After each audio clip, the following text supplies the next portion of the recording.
Yay! Do you want to start playing? You can go ahead. I think that's a perfect idea. Okay.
Boa noite.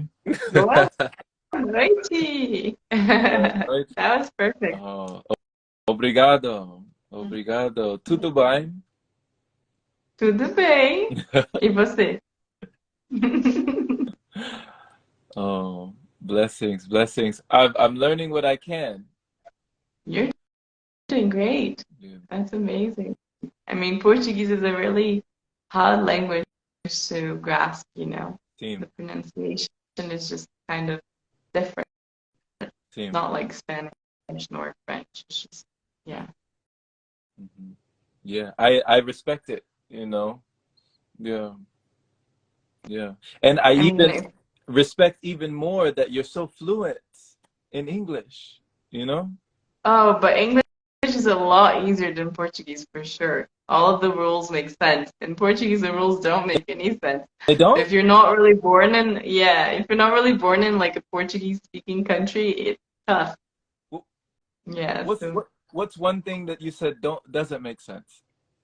um let me try and think of one.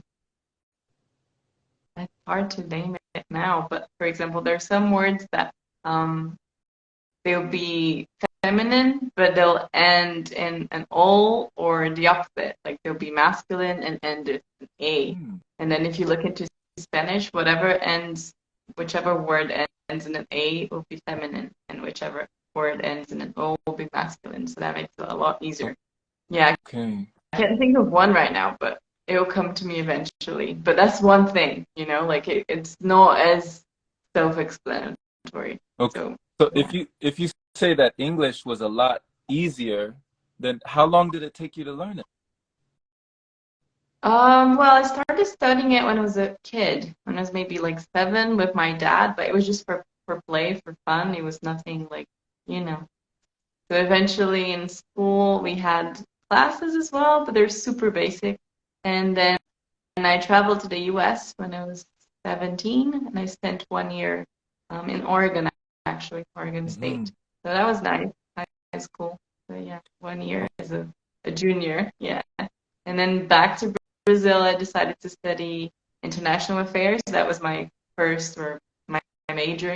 So I had to use English a lot, and I worked at the British consulate for a while. So yeah, so that's how I kept using English. Okay. Yeah. Is that where the accent comes from? Maybe the hybrid in between like American and British, yeah. Because I always wondered. I was like, okay, she's from over there, but she sounds like she's from over there. You know? Yeah. Wow. Yeah, that's probably the reason. Because I used to be laughed at the consulate because they'd be like, "Oh, you sound so American," and yeah, Yeah. So I just, started picking it up a little bit. Yeah, you don't sound American at all to me. You know, not to Yeah. me. Yeah. But Elisa, that's interesting you say that your dad was helping you learn English at a young age, and you said it was just for play, you know? You were just playing around. Don't you think sometimes we learn faster that way? Oh, for sure. For sure. So it was mostly like listening to music and just the basics of English, just like how are you and verb to be and blah blah blah. So that was what we used to do when I was a kid. And it was just my brother and I, my brother's younger, about 2 years younger. And we just sit down in the living room and listen to like the Beatles or something like that and just try to understand the lyrics. So that was fun. Yeah, I loved it. It was fun. Wow. So listening to music, picking it up from, from the tunes. Yeah. Yeah. Awesome. Awesome. Yeah, there's been Yeah. times where I've like, if I've ever been watching a series, like one of my favorite series on Netflix that I've watched over and over. I think I've seen this entire series at least like 4 or 5 times was The Queen's Gambit. And Oh my God, I love that series. oh, Yeah. Uh-huh. you've seen it too. Yeah. It's really good. Okay. So yeah, I mean, hands down, that's one of my favorites. And just watching her go through what she went through to, playing chess and beating all those champions at chess. And when I was in Italy, I watched it in Italian, all Italian with English subtitles. So it helped me pick up the language.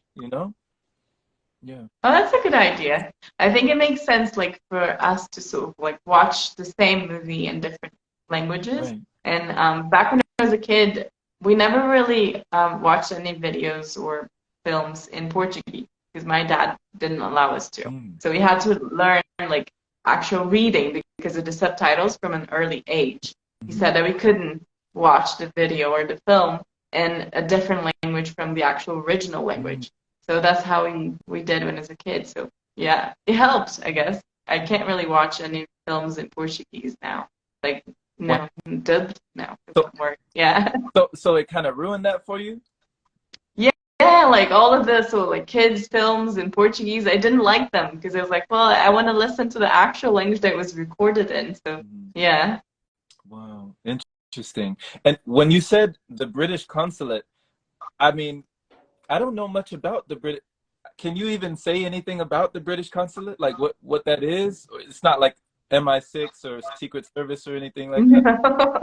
No, no, it's so basically like each country has got their own sort of embassy system. Mhm. So in Brazil, we have several embassies and consulates because consulates are the smaller sort of entities Mhm. and in different cities, not in the capital. So if you go to like the capital of the country, then you actually have the embassy, which is the bigger sort of government representative from the country that the embassy is from.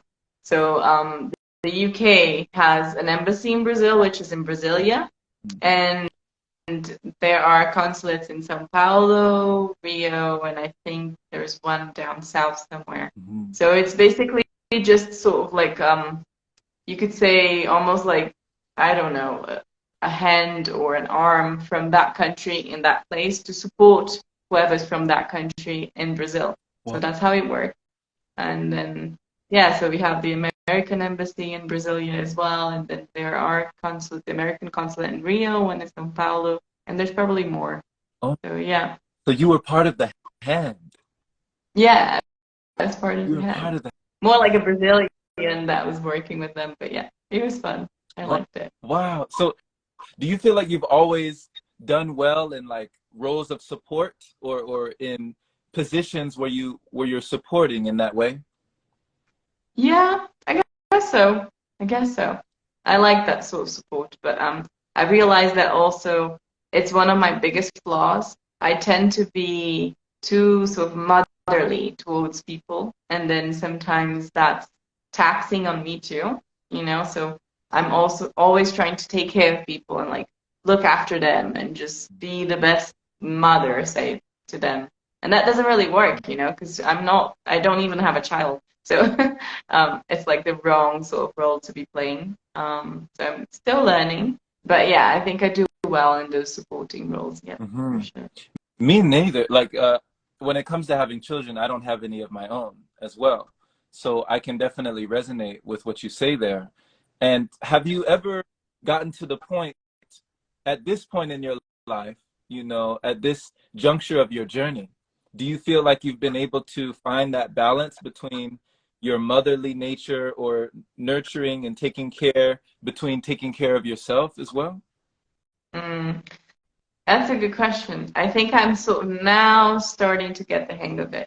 Sometimes it's just like I've been most of my life I was taught, and most women are taught to care for everyone and be nurturing the same. But then we sort of put ourselves in a second place, and we're never right up there.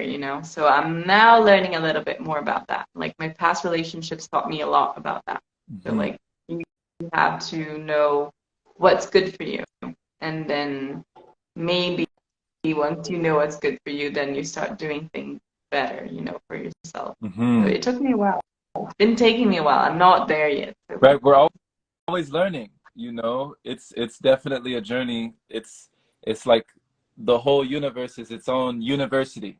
Class is always in session, you know. for sure. Always something new to learn. When you say that you learned a lot from your past relationships, how do you feel your relationships today have changed in terms of your current lifestyle, you know?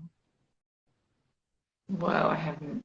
It's just it's a big transformation. Like especially within my family, my blood family, so like relatives and my dad and my brother. It's completely different because I think that from the moment that I decided to just be my own person and to be responsible for my own way of nurturing myself, not just what I'm eating, but all of the habits that I just pursue in life.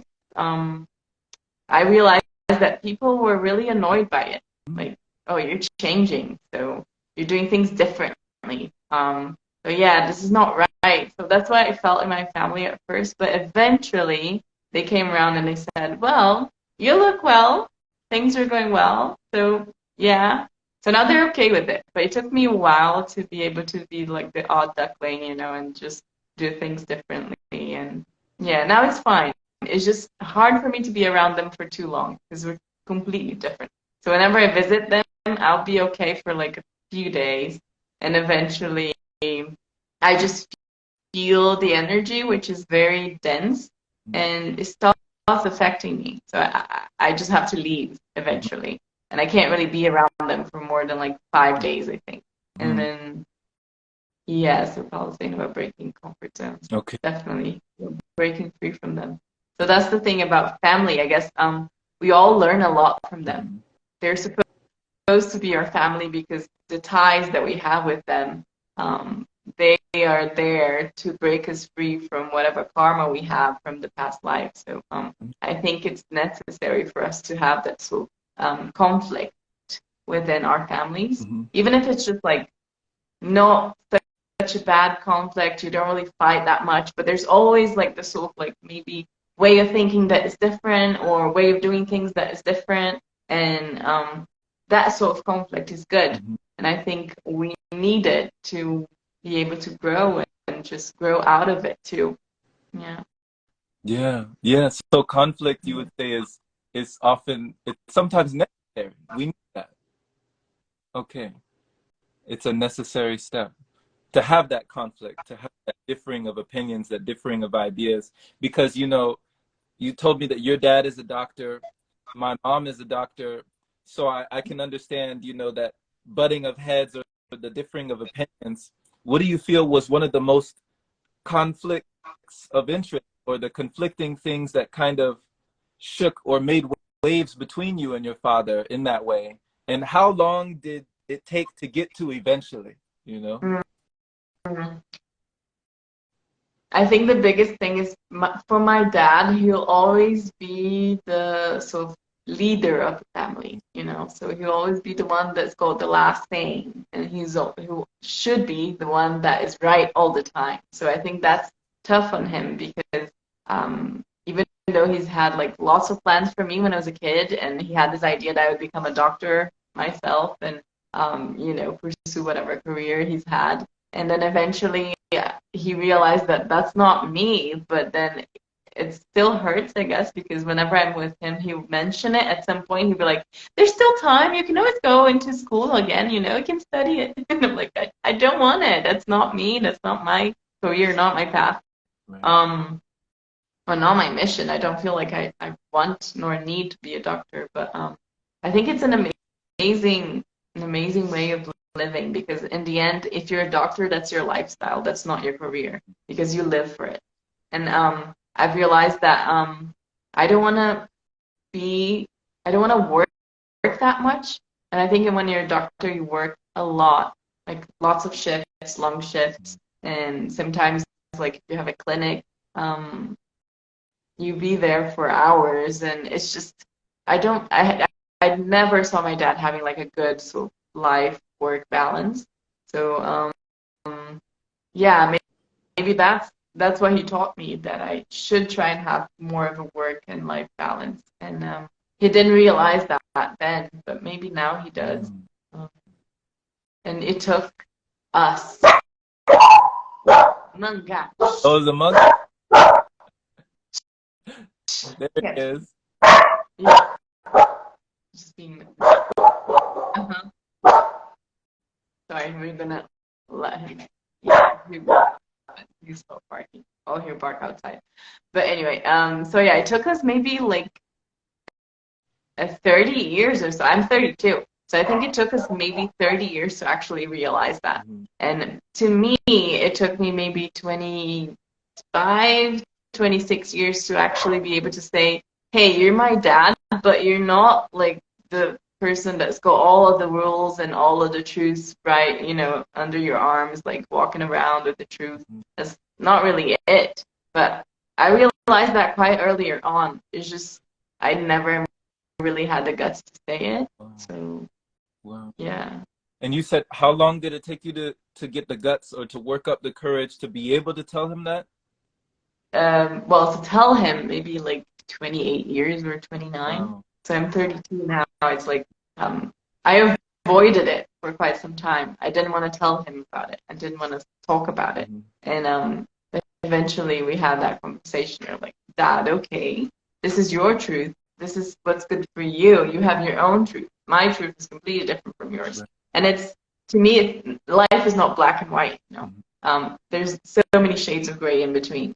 And for him, it took him some time to actually understand that. Mm-hmm. And he still has that the mindset that it's this, and if it's not this, it's not right. Mm-hmm. So he has this sort of challenge, even in his own life, like for himself. I don't think he's super happy, but it's just because he's too strict on whatever he's got in his own head about what he should be doing at his own age, and that he's like way too old to do this or that, but he's maybe way too young to be, I don't know, doing this or that. And it's just complicated, but it's fine. I guess each one's got their own challenges in life. Of course, of course. And if you can recall, like, how did it feel for you in that moment when you finally told him those words, when you were able to voice that? How did you feel? It was a relief. Mm-hmm. And I thought, why didn't I do this earlier? I should have done this like years ago. But yeah, he was good. Yeah. What about yourself? How's your relationship with your parents in general? Well, you remind me, because there were a lot of times that she was always on call, in that gynecologist, like delivering babies.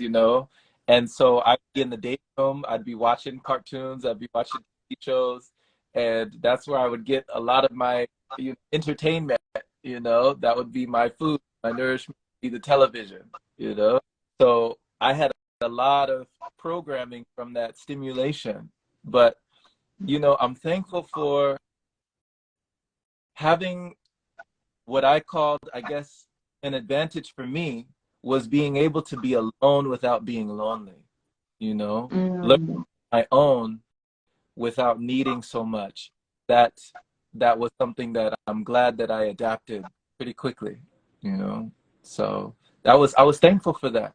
And it also reminds me, because you said that when you were talking to your parents, your father in particular, saying like, you know, he wanted you to become this, saying you still have time to do this and become that, but you're like, that's not my mission, you know, that's not my path. What would you say? Because sometimes people's mission and their purpose, they feel they change over time. What would you say it is today?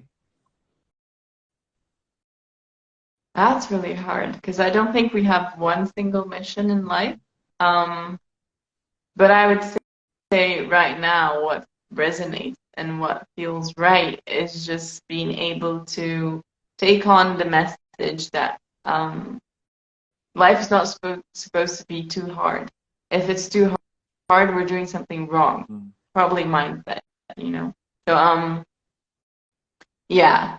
So I would say that's probably my current mission. Okay. And there are some others like minor stuff too, like just helping people realize that they can live better if they eat better. They can live better if they're more so conscious of their own body, so limits, and that they can push through it. That too, at times, there are times that you just accept your Mm. limits, work within them, and eventually you can, you know, just surpass them. But yeah, Yeah. that will be really minor. But I would think that supporting people and realizing that life is just it's good. You know, it's good to be alive, and it's a gift, I guess. Yeah. Yeah, I agree. I agree, Elisa. You know, it's good to be alive. It's good to feel alive. You Yeah. know, it's good to feel alive in your own body. And I agree that, you know, things shouldn't have to feel like a struggle or a constant striving or we're always surviving, but, you know, we should be thriving. You know, why not? Mm-hmm. Why not? You know, while we're Yeah, for while sure. we're here. And you just briefly you touched on like those limitations or times where we're trying to surpass, you know. How do you feel that you made it through desert week, you know, and what did you have to do to like push past, you know? Yeah. I think it was mainly just living each day as that day and not thinking about the next day. Mm-hmm. So just being present, you know. I think that's the biggest thing for, I've taken that for my whole life, like just being present for whatever is going on, and then trying not to look too far ahead. You know, Mm-hmm. planning is good. It's naturally good. If within our society nowadays, it's even, you know, it makes life easier too. Like if you plan things ahead, but trying not to live for the next day and just live for today. Yeah, that's Yeah. probably a good thing. Wow. So the presence was like the gift that was able to lift you in that situation. You weren't putting yourself too far ahead. Like on day one, you weren't thinking about day eight. You were just in day one. Yeah. Okay. Okay. Because you went 7 days dry, you know, no food, no water, nothing coming into the vessel, but you were able to like go through that because you just took it one day at a time. Yeah. Okay. Okay. And I suppose it was similar for you. Did you do the second and third week with the diluted juices, or was it just water for you? Some So people do it different. so my process, the that I did with Ellie Tom, that was only 9 days, I believe, or it was 8 or 9 days. And all we did every day, because they left it up to us, you know, they left it up to the people. If you want to have juice, you can have juice. If you want to have water, you can have water. If you want to be dry, you can be dry. So I was one of maybe 10 other individuals that were all in this one room. And I was one of the three of us that were just going dry the entire time. So I was like, I came in dry and then I came out dry. And it was just an explosion of like, oh my God, I've been living a lie my whole life, you know, like how am I still living? How does nobody else understand this? Am I going crazy here? You know? So all we did, Elisa, was worked with the energy. We did Qigong, Mm-hmm. the rising. That was in the courtyard area. Then we would take a walk around the block a few times. We would do a few miles or so. So we would exercise, working with all this emotion, also working with the body as it was continuing to detox. And then we would have a breatharian talk, and then we would have an evening meditation. So every day we would talk, every day we would walk, every day we would do qigong, and every day we did that meditation. And the meditation would differ from the Merkaba to the microcosmic orbit. So those were two of the meditations Yeah. that we used to circulate the energy through the body and to learn how to feel that, and how to perceive things that we had gone so long not having that relationship. And I found it interesting too, because I saw that your second week was called something like emotional realignment, and your third Yeah. your third week was called like mental blockages. So you dealt with mental blockages on the third week, and then the second week it was with your emotions. So how did those 2 weeks differ from each other for you?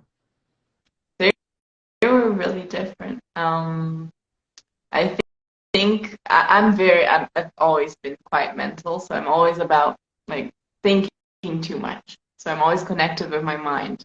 And the first week was easy because it was very much about being connected with my physical body. So that was fine. That was easy, and I felt like I could go for longer on the dry.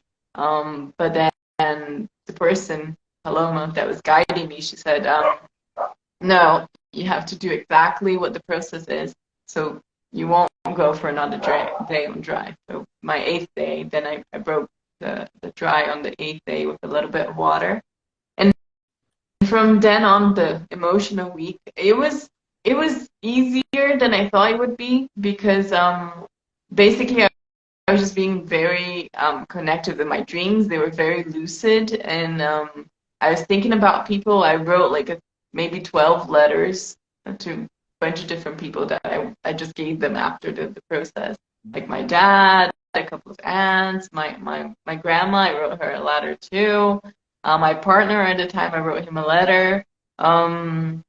Yeah, so I was being more connected to the feelings, to what I felt towards people and how I felt about them as well. So that was different, but it was easy because it was almost like being able to set in pen what I felt, you know, and that's fine. I like writing. I actually like I have the book somewhere. Oh, You have it? no, it's a Oh, notepad that I wrote, and it's like 160 pages. So I basically just filled it up in like 21 days, but mostly during the emotional week. what? Yeah, the emotions week. You filled 160 pages in 21 days? Yeah, I wrote a lot. I do write a lot, so yeah, but that was nice. And then the third week, the week that we were working on our mental blockages, I then realized that it's all about reprogramming. And I really needed to do that. And it was really tough. Like being able to understand how the body could go through that and why I was so reluctant to let it go. Because in the end, I was like, I don't want to go back to food. But it wasn't because I felt good. It was more because I was afraid of the food, you know? And what? So that, yeah, it's just, and then I realized I started reading more about it, more about breatharianism and all of the pranic paths and etc. And I came across this guy. You might know him. What's his name again? He was this German monk, Rudolf. I'm bad at names anyway. But he said something about like before you quit eating, you must make peace with your own food. So, and I realized, okay, I might be jumping way too many steps, and then this is probably not the time to think about, being breatharian or wanting to go through the pranic path right now. So maybe I need to go back to what I was doing and make peace with it. Just, know. So that's how I realized that I wasn't ready to just go full force, and that I had to take a few steps back and look at it from a distance, you know. So Mhm. So you were able to get that was a new vantage point, yeah, a new perspective. When you stepped back, you were able to see it from a new angle, you know? yeah, It's like yeah, you were able to reevaluate, recalibrate, you know? And it's interesting you say that because you said it was almost like the mental reprogramming was the toughest part. You said the physical wasn't that tough, the emotional wasn't that tough, but the mental, that was tough. yeah. Wow. Well, someone, do you know Joshua? What's his name? Joshua.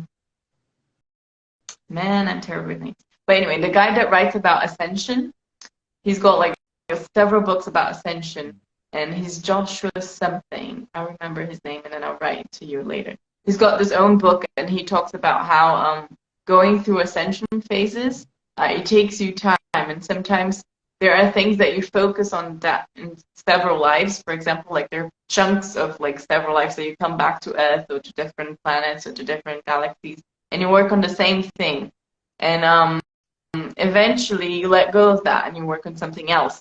So I've realized that probably for most people that are on Earth right now, we're working on that side of us, which is like being way too rational all the time, like being way too connected with our minds and not being able to perceive that we're much more than that and our minds are not us, you know. So understanding that whatever you think is not you. Whatever is your own characteristic, like you think of what your hair or whatever you like in terms of like movies and what you read, that's not you either. So it's just it's very there's like this thin line between understanding what you are in terms of essence Mm. and understanding what you are in terms of identity as a person on earth. Right. So that's yeah.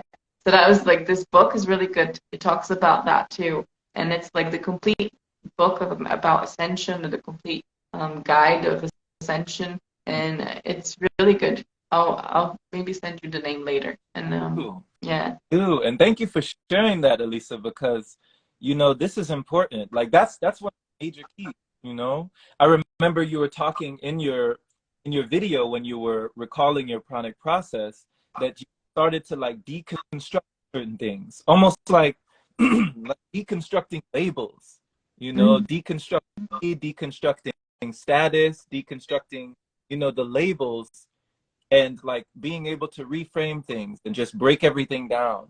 Was that a big part of it as well? yeah. Yeah, I think so. Because that's also connected to the whole reprogramming thing. So Okay. we use words because they make it a lot easier, but words, they are very faulty, you know. So at times, whenever we try to communicate like we're doing here, what we're feeling doesn't really come across exactly the way we feel it. So I think a part of the whole mental week or the whole sort of reprogramming is just about understanding that all of what we try to convey to people doesn't really come across exactly the way we try to do it. So yeah, it was also part of that. Hmm. And I love how you say that, you know, being able to perceive that we're much more, we're much more from this, we're much more from the skin that we're in or this body or this vessel that we inhabit, at this current time. So when it came as well to you speaking with Paloma Baldi about the fear of death, I think you said last time that y'all got to that subject. How was that for you, surrounding the fear of death, coping with death, and just understanding it at a different level?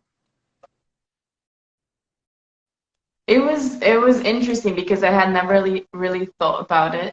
I never really gave much attention to the fact that all of us will die eventually, and it was just natural to me. But I didn't think that I was afraid of it until I understood that it's sort of ingrained in all of us, you know, that fear. So all of our fears, all of them, they all sum up, and in the end, they are sort of translated into fear of death, you know. So when we were talking about it, Paloma was basically just listening because she didn't want to, I suppose, she didn't want to give any input and sway me into a different direction. And she was just listening. But I understood that all of my fears mostly connected to like family ties and not trying to upset anyone and not trying to be too different, even though I like being different. All of that is connected to like a fear of dying, but not physically. Dying in a sense of like whoever you are for that person, your identity will die once you break that connection, you know? So they won't perceive you as the person that you were to them before. So if you break that sort of bond, or if you change who you are in their minds, that's a sort of death too. So yeah, so that was like the whole sort of thing that I was thinking about in the last week. I was like, oh my God. So death is not just like physical death, it's all of the senses of death. So if you're ending something or if you're starting something new, whenever you start something new, you have to end something because we can't really do that many things at the same time. So yeah, all of the senses of what death is. Like it's the final moment of something and the beginning of something else. So yeah. Wow, this is profound. This is so profound. This is so fascinating. Like, I love your take on this. It's very insightful the way that you go down in the rabbit hole of even just the concept, what we think about it, because most of us, I would say, definitely do see it as something physical, but we don't often see it as something like that, something like, okay, this version of you is gone and it's now room, Mm-hmm. almost like a rebirth, you know? You're Yeah. reborn in a new way. You're like the new Elisa, like you said, when you were writing letters to the future Elisa, you were like finding another part of you, another version, you know? Wow. Yeah, exactly. And then if you think about how we are in this plane, Mm. in a sense, like each morning, it's a new day and it's a new beginning, it's a new birth, and each night we're dying as well because we go to sleep. So we die in a sense. That person that lived that day will die, and the next person that is also a part of me, like maybe a new fractal of whoever I am, will be born the next day. So yeah, I think that's also part of it. Wow. So every day born again. Mhm. Every day. Wow. Yeah. Wow. When you say that there's parts of you that enjoy different, you kind of like being different. What's one of your unique qualities that you love about yourself? Oh wow, that's a really tough one. I never really talk about myself that much. Um, Qualities that I like about myself. Maybe I like being flexible. I see myself as very flexible, so I'm able to sort of like try and I like changing things or like trying new things.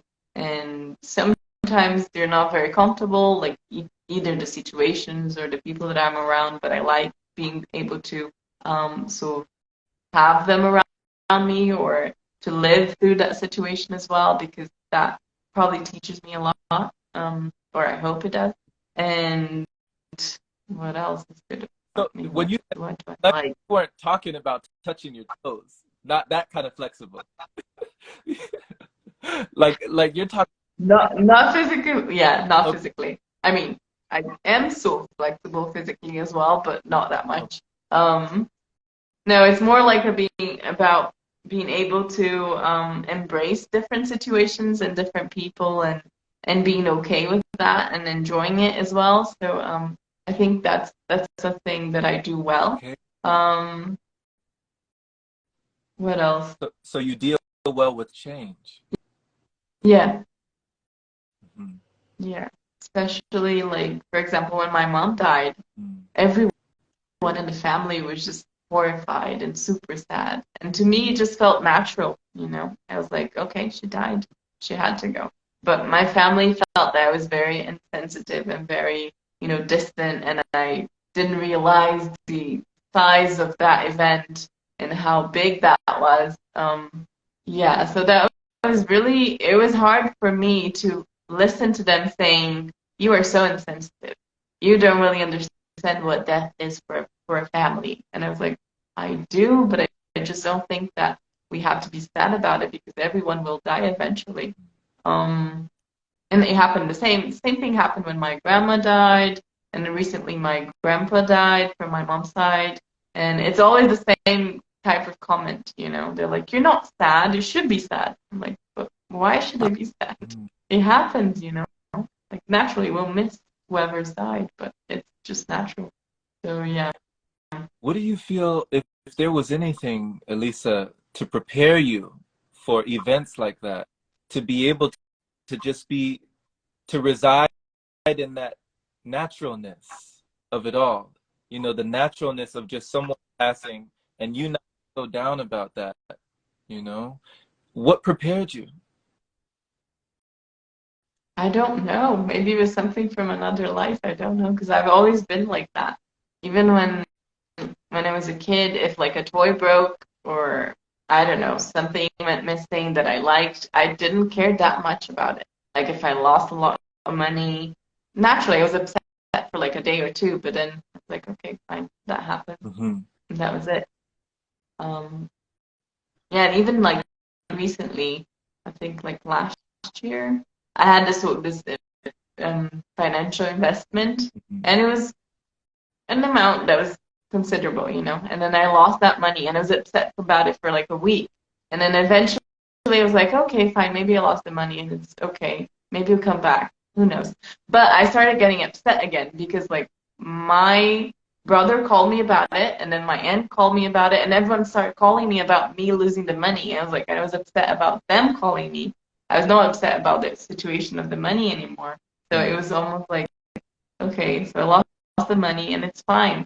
But everyone kept calling, oh, you have to do something about it. You have to call them. You call the company. You call whoever you gave the money to. You have to, you know, make something out of this.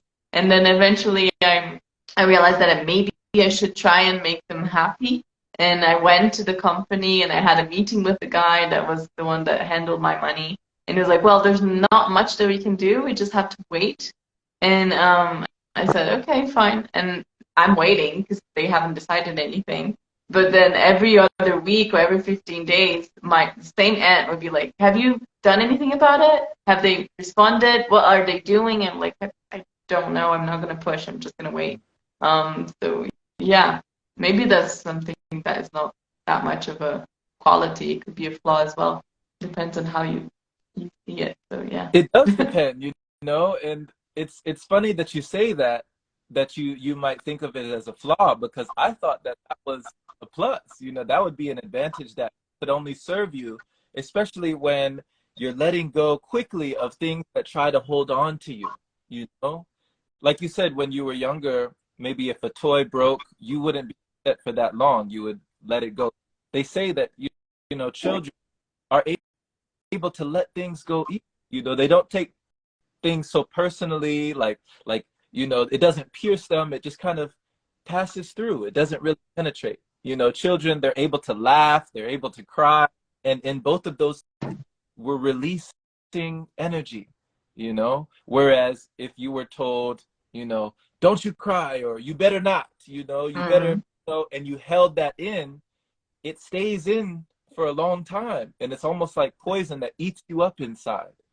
So I would, yeah. you're extracting the poison fairly quickly, you know?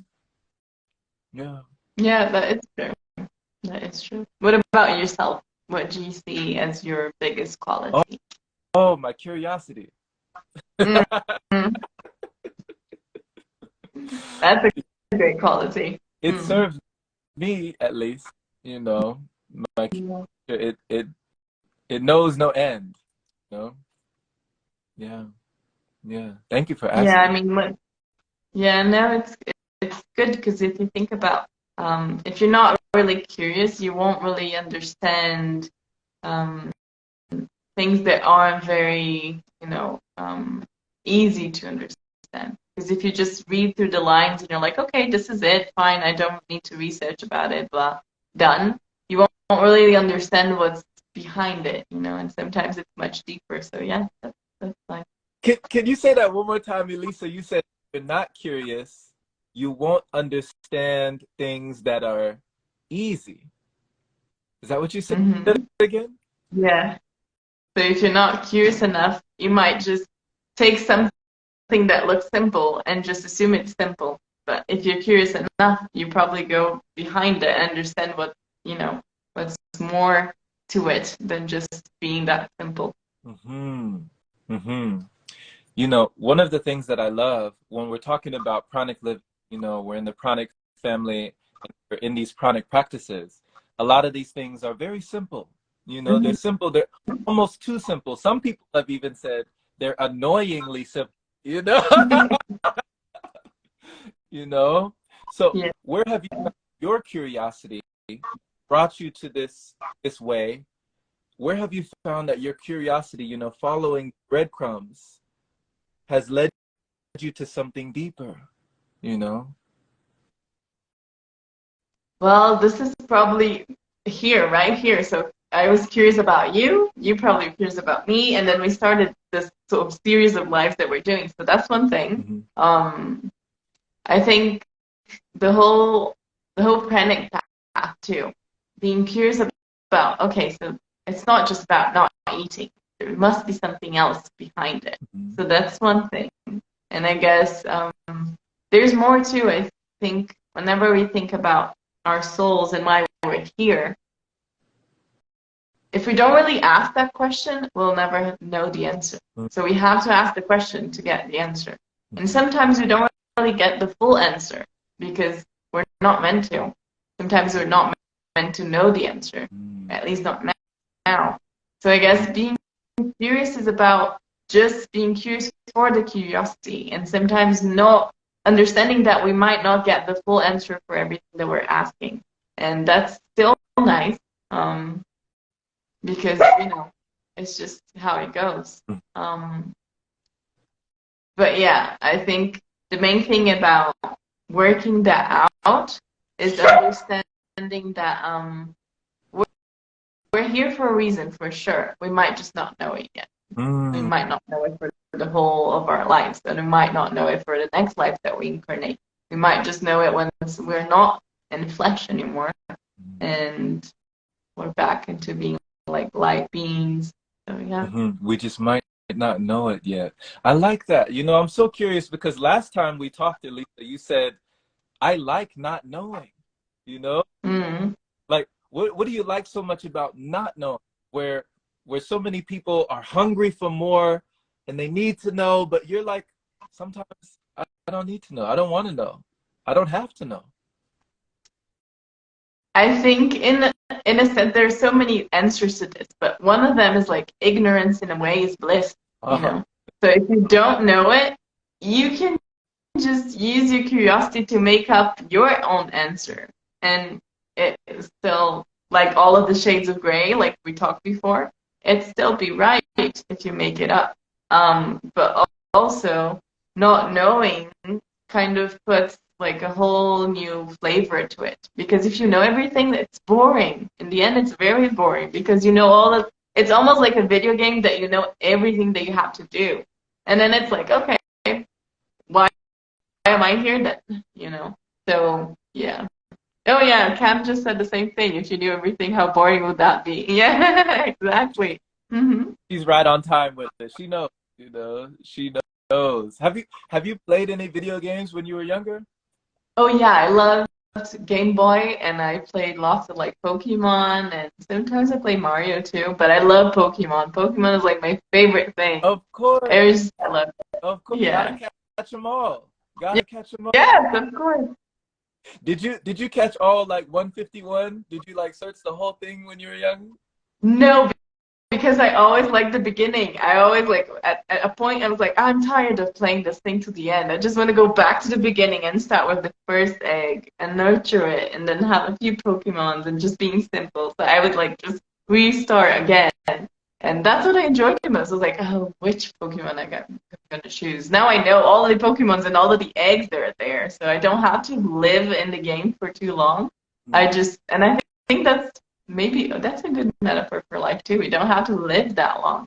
We just sort of need to enjoy it whilst it's there. So yeah. Oh my gosh, how beautiful is that. You know, how beautiful. So you even had your motherly nature within the game. So, you know, Ash kept waiting for the egg. to open. What is it going to be? Bulbasaur? Is it going to be Charmander? Is it going to be Squirtle? You know, what am I going to get? So you were anticipating, you know, you're excited to nurture this Pokemon, you know? Mm-hmm. Wow. Wow. What a parallel, you know? Yeah. Yeah. It is like a game like that sometimes, you know? Mhm. And you know, sometimes we level up, we go to different gyms, we get badges, you know, but also we don't have to do any of that. Like you said, we can just go back to the beginning, you know? Forget It all, you is true. know? Yeah. That's oh. It's good, isn't it? Yeah. And Hmm. it's funny because, like, now that we're talking about it, I'm thinking about it too. I didn't really realize that about the game before. Yeah, maybe that's why I like it. What was your favorite Pokemon? Mm, good, good question. I think it was Squirtle for sure. I like Squirtle? Turtle. Yeah. Squirtle. Yeah. Squirtle. That water, you know? Yeah. Yeah. Yeah. I think it was a water gun, tail whip. You know, they had those starter moves where they would start out and you would come across so many people. Sometimes you would be going through the grass and then somebody spot you and you had to freeze and wait for them to come over and then you would be in a battle, you know, the two of you would be battling. It's like everybody was training, you know, everybody. That's amazing. That's amazing. And that game, you can almost get a competitive type nature, you know, because I remember as well with Pokemon, one of the crucial components was the save feature. Mm-hmm. That Yeah. you know what I'm talking about, right? Yeah. So you would save your game and you would save all of your progress. And it would be like this really taboo thing if somebody found your Game Boy and they wanted to play Pokemon, but they saved over your save. It's like Oh, yeah. they saved over like hours worth of progress, you know, and it's all gone completely. Yeah. Very true. And there's also that thing, if you think about it, that's almost like we don't want anyone else to live our lives, you Mm, know? So we want to live it ourselves. So it's like we are playing, no one else is playing our own life. So we're the ones that are playing. Yeah. you're the one playing your game, you Mhm. know? Wow. Wow. What would you say is almost the equivalent of saving your game in real life, you know? Hmm. I suppose it's our own memories, you know, like being able, like, even if like cell, our own cells know exactly what we've lived through, you know, and it doesn't have to be like you know, brain memory, but it could also be like our whole software will know exactly what we've been through. So I guess that's how it goes, I guess, for the save. And it's easy because we don't have to press anything, we'll always remember. So, yeah. Wow. Yeah. Wow. So it's already saved, it's already logged in, you know? Yeah. Automatic. Yeah. Yeah. And then there's this thing about maybe, I suppose, if we want to tweak how we say things, we might need to use a different lens and we might need to sort of focus on something different. And then maybe we'll save it differently. Like we'll look into things differently next time. And then maybe we'll restart the next day, like in the new beginning, but having that new feature of looking at it differently, you know. So maybe more in a more caring way or a more loving way towards our own life. So yeah. Absolutely. Absolutely. Yeah. Mhm. Yeah. Wow. What a beautiful summary, you know? Like eloquently put, you know. Yeah. And these are lessons that you can take from anything, you Mhm. know? You see them all around you. Yeah, very true. It's almost like looking for, because when I was a kid, I was always looking for hearts Mhm. and everything. So like some leaves that were shaped like a heart, or I don't know, mud in a puddle, and then maybe it would kind of look like a heart. Or when I used to eat bread, for example, if it burnt, I would maybe try and look for hearts in the burnt sort of pattern, you know. So yeah, and then eventually I realized that it was almost like a way of using my own loving lens, because I was looking through everything looking for love. So, yeah. A lens of love. A lens Mm, of love. Wow. Wow. You still have that lens today? I guess so. Because I was just saying, yeah, it's been with me. Yeah. Yeah. I'd say it served you. Yeah. Mm, Sounds like it. yeah, for sure. What about your own lenses? Which one do you use the most? You know, I enjoy having conversations like this because they remind me that there's so much good in the world, you know? And often we may not realize, but Mm, it's it's true that often what we tune to is what we turn into. So just by having this conversation for me is a continual calibration to that lens of love, you know? mm, To know that, you know, it won't always be good, but it won't always be bad, you know? You won't yeah. always be glad, but you won't always be sad, right? Mm, So these put things in perspective for me. So thank you. Thank you for just bringing it home, bringing it back to the beginning. Thank you. thank you. Yeah. It's been amazing as usual. Yeah, She said good to as share. our second time. I know, but it's live. I mean, I'm pretty sure that we're still connected in other ways too. We're always connected. Always. Yeah. Yeah. Yeah. Awesome. Awesome. Well, anything, Awesome. if somebody was just seeing you for the first time, do you have anything coming up that you're looking forward to? Because you've been lining up interviews like left and right, girl. I've seen you. Yeah. Yeah. I enjoy them. I think sharing, like well, you asked me on the story, so I think sharing is caring for sure. Mhm. So yeah, if we can have lives like this, even if it's just in Portuguese or in English or whichever language, and it comes across, so someone will listen. It might help someone. So yeah, I enjoy Absolutely. that. Absolutely. Yeah, All right. Well, I look forward to continuing. me too. Yeah. Me too. Thank you. Thank you for your time. Yeah. Thank you for everyone that's here too. It was amazing to have you guys with us this evening for me, and I think it's afternoon for you, right? Mhm. Yeah. Yeah. Yeah. Cool. Thanks, Jerome. It was a Right. pleasure. Obrigado. De nada, obrigada a você. Bye bye. Bye, everyone. See you soon.